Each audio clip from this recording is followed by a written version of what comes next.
Karibu ndugu mtazamaji wetu, kama ni mara yako ya kwanza unajiunga nasi Mswati Media, basi usisahau kubonyeza alama ya subscribe plus bell iliyoko juu ya video yako ili uendelee kuwa wa kwanza kupata taarifa zetu za kimichezo, hasa zinazohusu usajili katika dirisha hili dogo la usajili ndani ya mipaka ya Tanzania na hata nje ya mipaka ya Tanzania.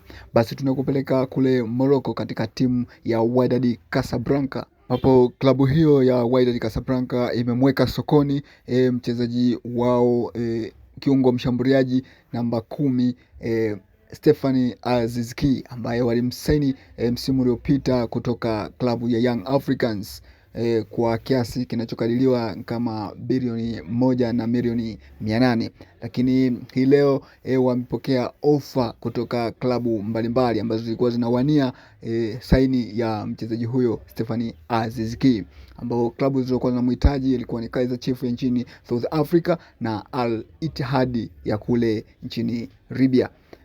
Hivyo katika bato hiyo aliyeshinda bato hiyo ni Al Ittihad ya nchini Libya, ambayo imetoa kiasi cha $100 100,000 ambayo convert kwa pesa za Kitanzania ni shilingi bilioni 2 na milioni 400, ambazo zimeweza kutosha kuweza kumwachia mchezaji huyo Stephane Aziz Ki. Hivi katika dirisha hili dogo la usajili atatambulishwa kunako klabu ya Al Ittihad ya nchini Libya. Ndugu mtazamaji wetu, endelea kubaki nasi kwa kubonyeza alama ya subscribe. Stephane Aziz Ki anakwenda kutafuta malisho mapya katika ligi kuu ya Libya.